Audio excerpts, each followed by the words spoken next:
Bienvenidos a la 15ª parte del curso de Psicología Holoquinética.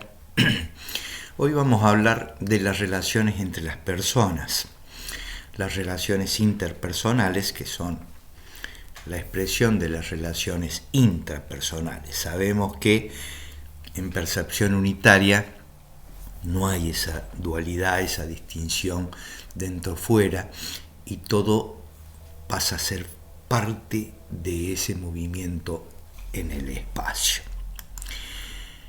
El yo percibe todo por separado, se percibe separado del resto, aislado, compara, divide, donde solo se perciben las diferencias y no se puede percibir que todos somos uno. Entonces la única experiencia es la de ser un centro que quiere expandirse, ampliar su área de influencia, de controlar todo. Muchos yoes queriendo lo mismo implica inevitablemente oposición, la guerra y el sufrimiento.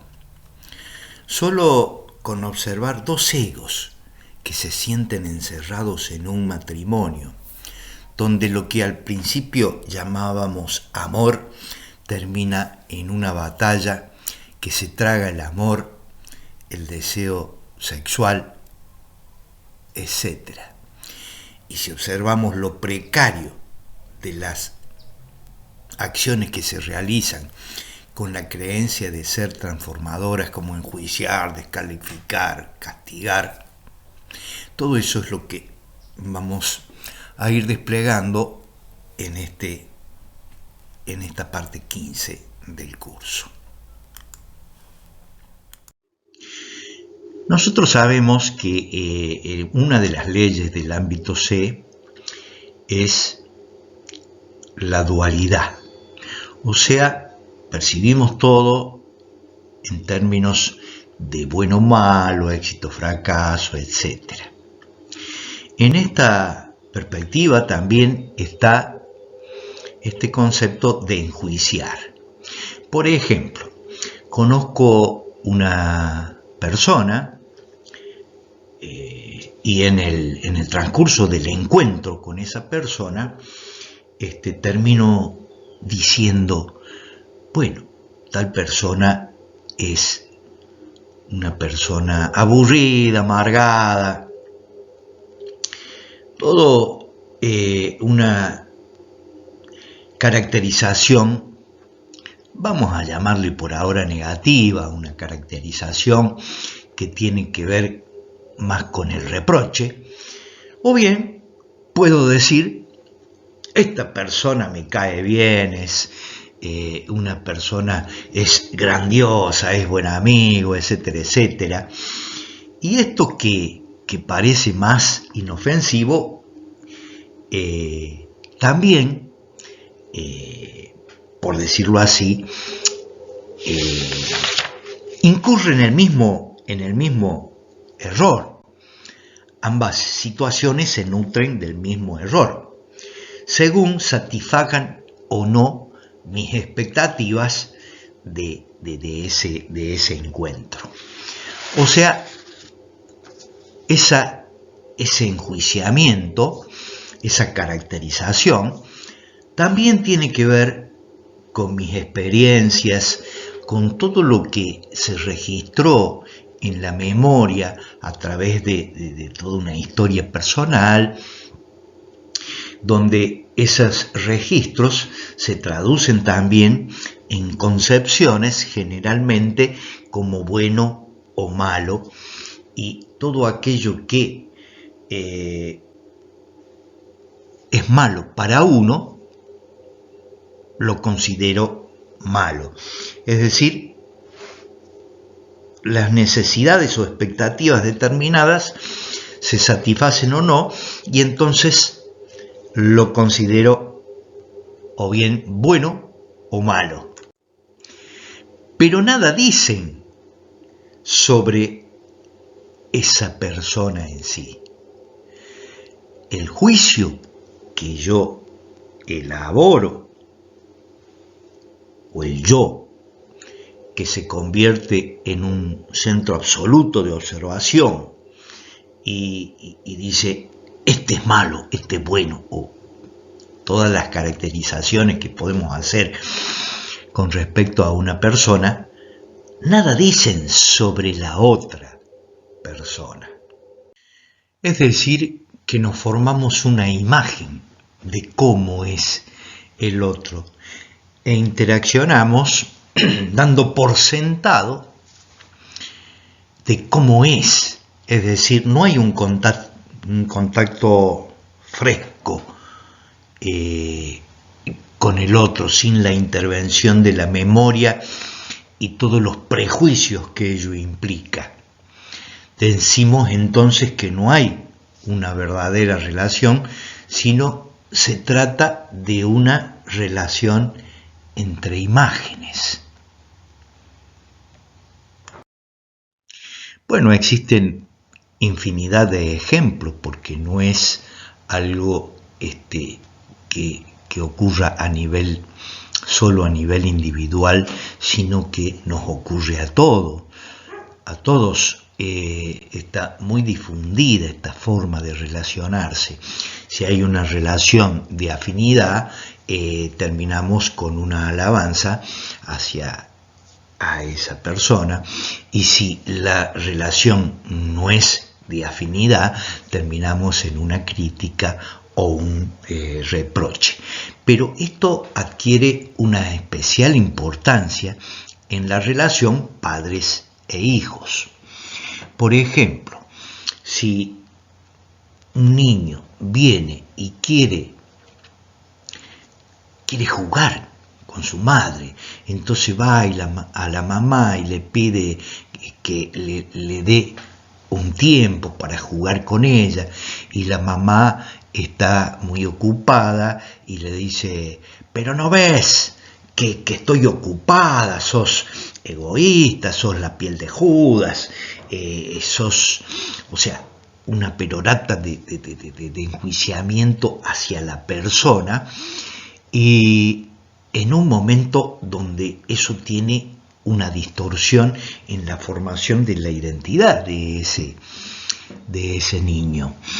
Quiere decir que la madre tiene que dejar todo lo que está haciendo para jugar con el niño. No, simplemente puede decirle, mira, ahora estoy muy ocupada, no tengo tiempo y tampoco tengo ánimos porque tengo que ir a hacer la comida enseguida y tengo que terminar con esto.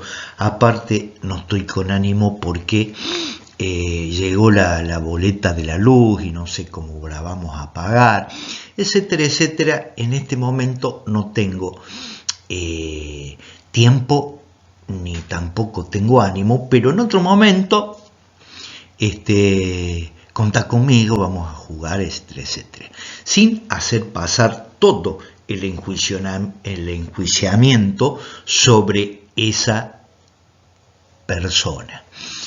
O sea, vemos cómo esto está muy difundido y cómo todo termina en el enjuiciamiento, en bueno o malo, de la dualidad del ámbito C.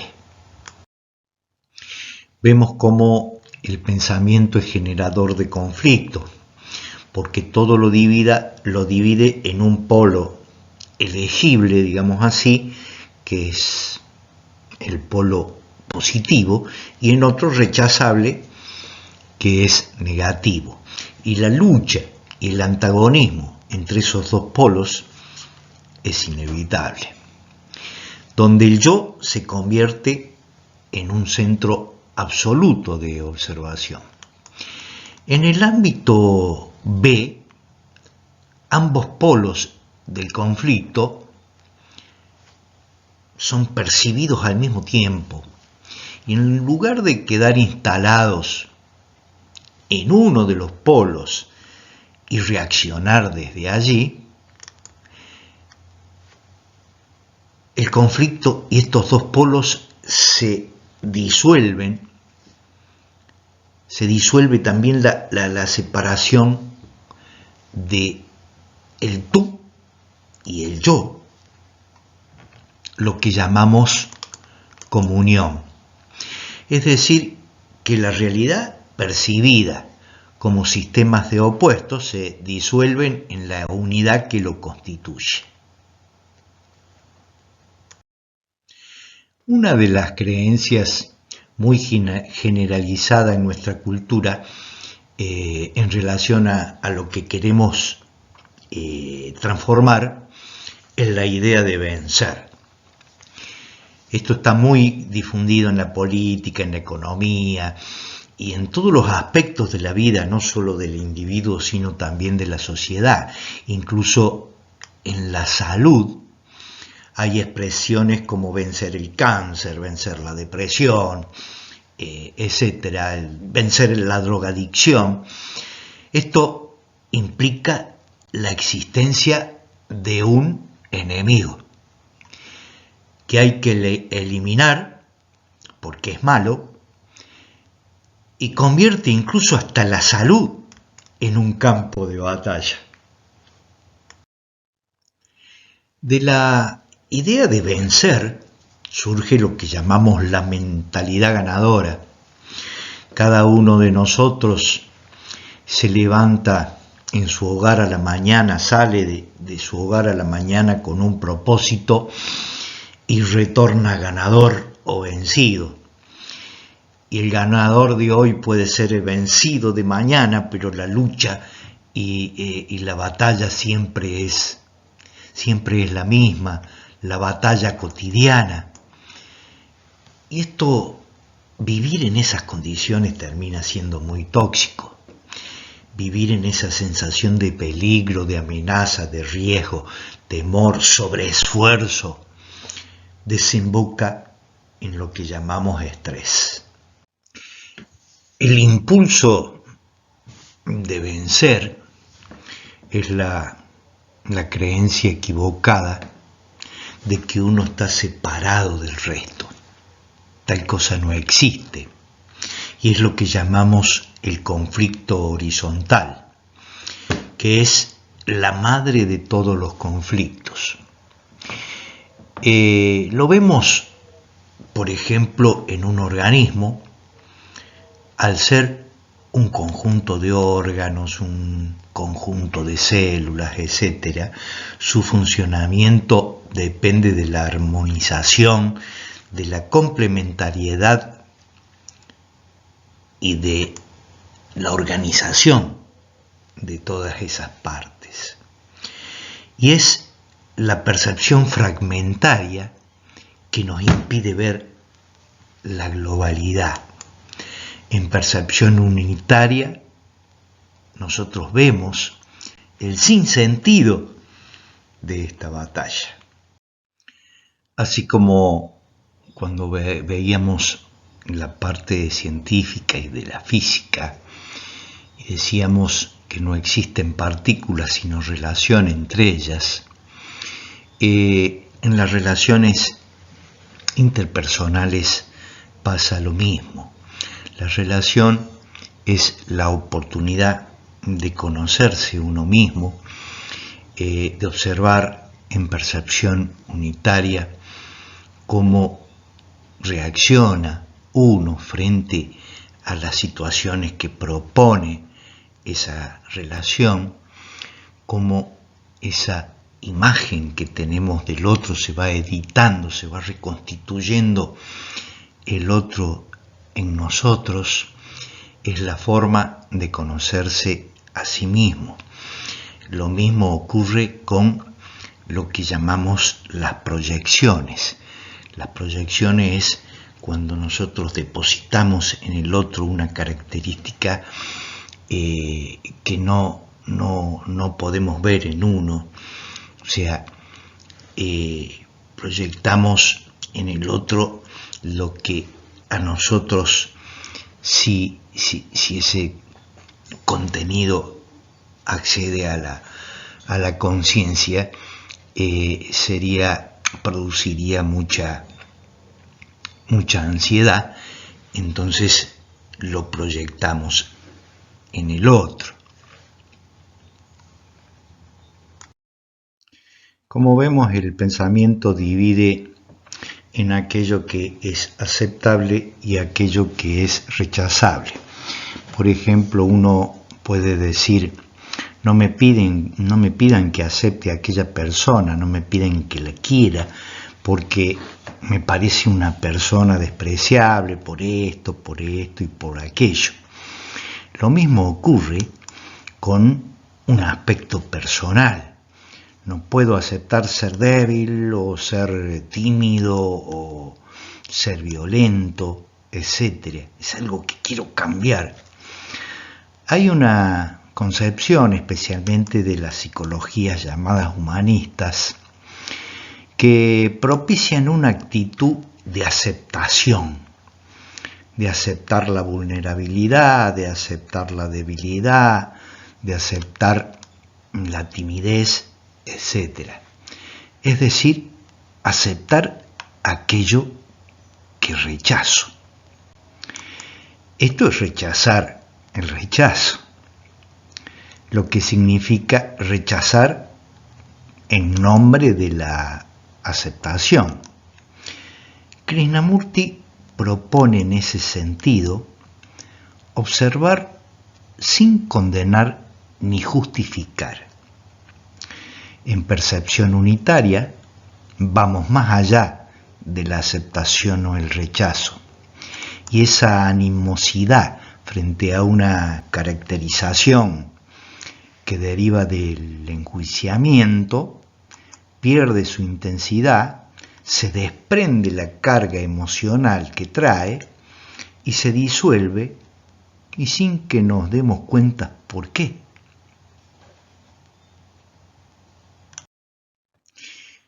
Podemos decir que violencia es realizar un daño a una persona o objeto con el fin de lograr un objetivo donde esa persona o ese objeto se configuran como obstáculos. Si observamos bien, vemos que la vida imaginaria del ámbito C consiste solo en establecer metas y objetivos al alcanzar, que puede ser comprar un auto, realizar un deporte o alcanzar un estado de ánimo, o una amplia gama de objetivos que deseamos alcanzar. Porque el paso siguiente es lograr los medios para llegar a esa meta. Y en ese trayecto aparecen obstáculos. Como la meta se constituye en el núcleo organizador de mi acción, el obstáculo pasa a ser algo malo, a ser eliminado. Y nos pasa, por ejemplo, cuando vamos manejando en el automóvil y estamos apurados por llegar a destino y aparece un atascamiento de tránsito que nos detiene por mucho tiempo, nos tiene mucho tiempo parado ahí, al cabo del cual ya hemos perdido la plasticidad para adaptarnos a situaciones nuevas o situaciones que se presentan, y cualquier obstáculo nuevo que aparece, como otro vehículo que se cruza o el semáforo en rojo, y reaccionamos con violencia, decimos que estamos sacados y el nivel de tolerancia se vuelve cero. No aceptamos ya más ninguna otra frustración. Baja mucho la tolerancia a la frustración. Otra de las reacciones muy frecuentes es la de exigir o demandar imperiosamente, tanto cuando le exijo a otro que haga o que tenga, sea de determinada manera, de determinada forma, o me exijo a mí mismo ser de determinada manera o tener determinada conducta. Esto es tan habitual, es una manera de reaccionar muy habitual, de tal manera que tiene mucho prestigio. Por ejemplo, se escuchan expresiones como soy exigente conmigo mismo, o es un muy buen profesor, es muy exigente. O sea que la demanda sola propicia un resultado favorable. Al exigir se está propiciando ese resultado sin generalmente implementar para su logro. Esto se basa en la premisa de querer es poder. Es importante ir observando estas reacciones, el impulso de exigir o cuando nos sentimos exigidos, observar esto sin condenar ni justificar. Cuando me exijo ser de determinada manera, ser pacífico, ser simpático, etc., me apoyo en la creencia de que solo es cuestión de proponérselo, que es una premisa muy arraigada y bastante generalizada, a tal punto que en ciertas terapias psicológicas exhortan al paciente a decir no quiero cuando dicen no puedo. Es decir, no digas no puedo, decí no quiero. Es necesario distinguir entre estos dos términos. Querer es de dirigir la acción en un determinado sentido, en una determinada dirección, mientras que poder es la disponibilidad de los medios y de los recursos para lograrlo. Y de la misma creencia es que se apoya la exigencia y da lugar a culpar al otro cuando no se cumple lo que exijo. Los cambios en el aspecto psicosocial son muy precarios. La manera de producir transformación es poder observarlos en percepción unitaria, o sea, poder observar todas estas reacciones que estamos viendo. Todo esto lo hemos visto en este curso.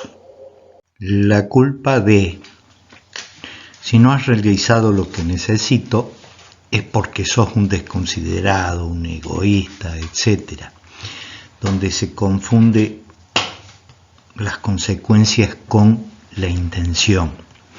No solo culpamos al otro, sino también nos torturamos con culpas. Cuando admito haber cometido algo que ocasiona un perjuicio a otra persona o a uno mismo, lo importante aquí es ir viendo este movimiento emocional perceptible junto con el sonido que se produce en el cerebro, el peso y todo el campo visual, sin esfuerzo, sin expectativas, sin condena ni justificación. Concebimos la vida como una lucha. La vida es una lucha por ganarse la vida, aunque uno muere en el intento. Hemos visto en estos días con la guerra cómo inventar un enemigo es el modo corriente de vivir, tanto en la vida individual como en lo social. Aparte de ser un negocio, obviamente, para los fabricantes de armas.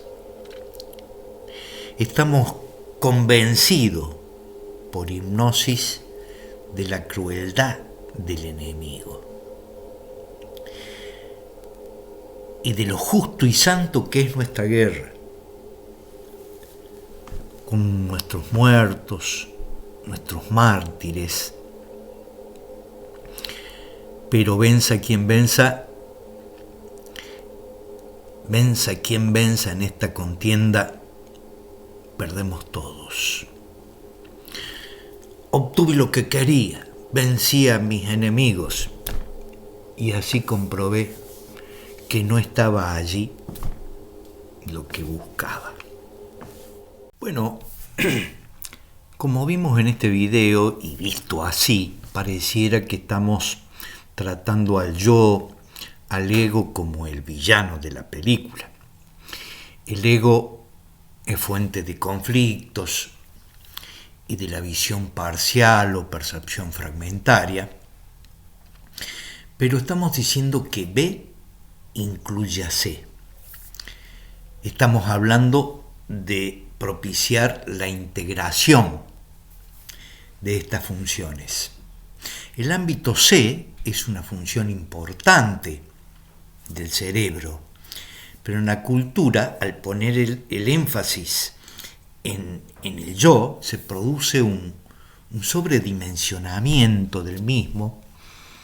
Simplemente se trata de que el yo ocupe su lugar. En percepción unitaria, observamos al yo, nos damos cuenta de cómo reacciona, cómo desea, cómo persigue satisfacciones, etc. Y entonces se nos manifiesta con claridad lo que está más allá del ego. La percepción unitaria es la puerta estrecha de la creación y el yo quiere empujar la puerta para que se abra. Es necesario darse cuenta que si uno deja de hacer esfuerzo, la puerta se abre sola. Es como si esta computadora, que es un instrumento que yo puedo utilizar cuando lo necesito, pero no puede ser el eje de mi vida. Es decir, es una función muy útil, pero no es toda la vida. Esa es una analogía que podemos hacer con respecto al yo. Bueno, aquí vamos a dejar. Quiero dejarles también el mail para quienes quieran preguntar o tengan alguna inquietud, puedan comunicarse. Y en el próximo y en los próximos encuentros vamos a hablar de los saltos mentales y asunciones antropológicas, sobre pensamiento asesino y una serie de temas que todavía nos faltan por tratar. Gracias.